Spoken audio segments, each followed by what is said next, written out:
Bismillahirrahmanirrahim. Assalamualaikum warahmatullahi wabarakatuh. Selamat datang di channel Proyek Adaptasi. Pada kesempatan kali ini, saya akan memberikan informasi terbaru terkait seleksi P3K Guru tahun 2021.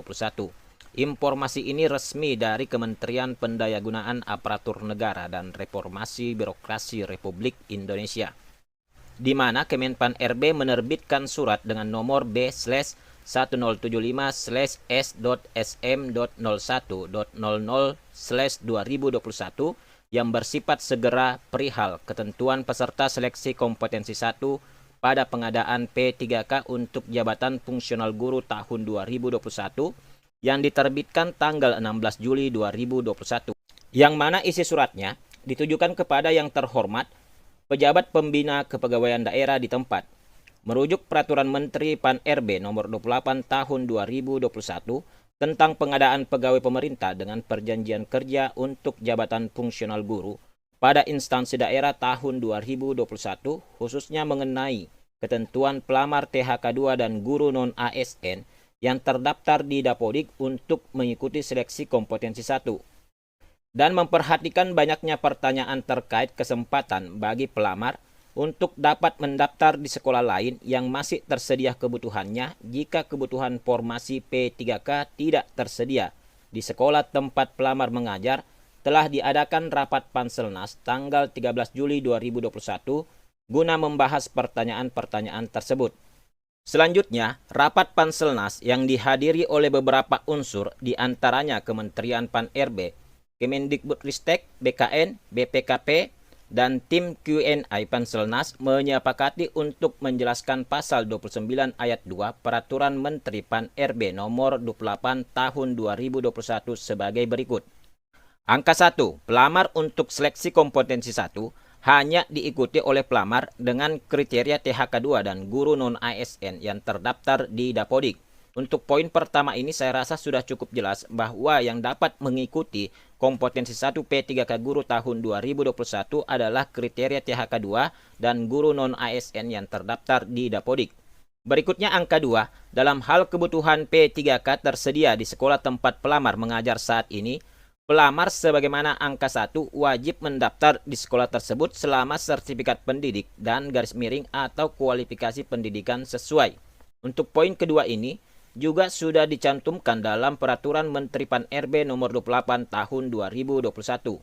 Selanjutnya angka ketiga, jabatan yang sudah dilamar oleh pelamar sebagaimana dimaksud dalam angka 2 tidak dapat dilamar oleh pelamar yang berasal dari sekolah lain.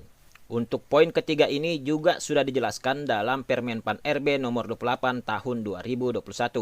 Selanjutnya angka keempat, dalam hal kebutuhan P3K tidak tersedia di sekolah tempat pelamar mengajar, pelamar dapat mendaftar di sekolah lain yang masih tersedia kebutuhannya. Poin keempat ini juga sudah tercantum dalam Permen Pan-RB Nomor 28 Tahun 2021. Selanjutnya angka 5, dalam hal kebutuhan P3K sebagaimana dimaksud pada angka 2, tersedia lebih dari 1 dan terdapat sisa kebutuhan yang sudah tidak dapat didaftar dari pelamar yang berasal dari sekolah tersebut, pelamar dari sekolah lain sebagaimana dimaksud pada angka 4 dapat mendaftar pada kebutuhan P3K tersebut selama sertifikat pendidik dan garis miring atau kualifikasi pendidikan sesuai. Jadi pada poin 5 ini, misalnya pada suatu sekolah tersedia formasi 3 guru matematika, dan pada sekolah tersebut terdapat 2 pelamar atau guru honorer yang memiliki sertifikat pendidik dan garis miring atau kualifikasi pendidikan yang sesuai atau linear dengan formasi guru matematika. Maka otomatis 2 formasi guru matematika akan terkunci untuk kedua guru honorer yang mengajar pada sekolah tersebut. Dan sisanya yaitu 1 formasi bisa dilamar dan diperebutkan oleh pelamar dari sekolah lain. Selanjutnya angka 6, pelamar sebagaimana dimaksud pada angka 5 selanjutnya dibagi menjadi 2 kelompok sebagai berikut. Huruf A, kelompok pertama yang berisi pelamar yang mengajar di sekolah tersebut. Huruf B, kelompok kedua yang berisi pelamar yang berasal dari sekolah lain. Jadi pada seleksi kompetensi 1 P3K Guru tahun 2021 nantinya akan dibagi menjadi 2 kelompok jika kondisinya sebagaimana yang disebutkan pada angka 5, yaitu dalam hal kebutuhan P3K tersedia lebih dari satu dan terdapat sisa kebutuhan yang sudah tidak dapat didaftar dari pelamar yang berasal dari sekolah tersebut, maka pelamar akan dibagi menjadi dua kelompok. Kelompok pertama hanya berisi pelamar atau guru honorer yang mengajar pada sekolah tersebut. Sedangkan kelompok kedua berisi semua pelamar dari sekolah lain yang akan memperebutkan sisa kebutuhan formasi yang sudah tidak dapat didaftar dari pelamar yang berasal dari sekolah yang akan dipilih. Berikutnya angka ketujuh, pelamar sebagaimana dimaksud pada angka 6, selanjutnya berkompetisi pada kelompoknya masing-masing.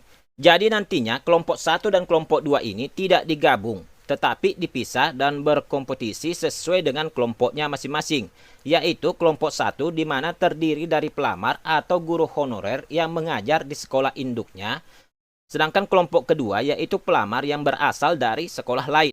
Jadi ini adalah sebuah keuntungan bagi guru honorer atau pelamar yang tersedia formasi di sekolah induk tempatnya mengajar yang sesuai dengan serdik dan garis miring atau kualifikasi pendidikan yang dimiliki.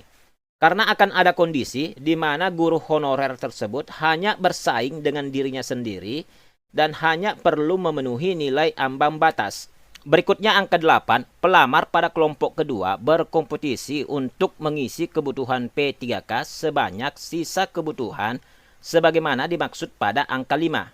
Jadi pelamar pada kelompok kedua atau guru honorer yang berasal dari sekolah lain itu nantinya akan berkompetisi untuk memperebutkan dan mengisi sisa kebutuhan formasi pada sekolah yang dipilih. Berikutnya angka 9, ketentuan mengenai pengolahan nilai dan penentuan kelulusan akhir pada masing-masing kelompok merujuk pada pasal 30 Peraturan Menteri Pan-RB nomor 28 tahun 2021. Di mana pada pasal 30 ini dijelaskan ayat 1, pelamar pada seleksi kompetensi 1 dinyatakan lulus jika nilai yang diperoleh memenuhi nilai ambang batas dan berperingkat terbaik.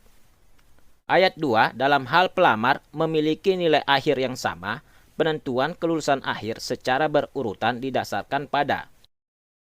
Yang pertama didasarkan pada nilai kompetensi teknis yang paling tinggi. Jika nilai kompetensi teknisnya sama, maka didasarkan pada nilai kumulatif kompetensi manajerial dan sosiokultural yang paling tinggi. Jika nilainya masih sama, maka penentuan kelulusan akhir didasarkan pada nilai wawancara yang paling tinggi. Selanjutnya, jika nilai wawancara juga sama, maka penentuan kelulusan akhir didasarkan pada usia yang paling tinggi. Jadi dalam hal pengolahan nilai dan penentuan kelulusan akhir, semua pelamar wajib memenuhi nilai ambang batas atau nilai passing grade, baik kelompok pertama maupun kelompok kedua. Selanjutnya angka 10, dalam hal kebutuhan P3K dari kelompok pertama belum terpenuhi, karena nilai yang diperoleh pelamar tidak memenuhi nilai ambang batas, maka pelamar dari kelompok kedua tidak dapat mengisi kekosongan tersebut. Jadi misalkan apabila pelamar pada kelompok pertama yaitu guru honorer yang mengajar pada sekolah induknya masing-masing itu tidak memenuhi nilai ambang batas atau tidak lulus passing grade, maka pelamar dari kelompok kedua yang berasal dari sekolah lain itu tidak dapat mengisi kekosongan formasi pada kelompok pertama. Berikutnya angka 11, informasi mengenai sisa kebutuhan P3K sebagaimana dimaksud pada angka 5 disediakan oleh panitia penyelenggara seleksi Kemendikbudristek. Demikian informasi yang dapat kami sampaikan. Atas perhatian dan kerjasama saudara disampaikan terima kasih. Jadi seperti itu hasil rapat Panselnas terbaru terkait seleksi P3K guru khususnya untuk kompetensi pertama. Demikian informasi yang bisa saya sampaikan pada kesempatan kali ini. Semoga bermanfaat. Wassalamualaikum warahmatullahi wabarakatuh.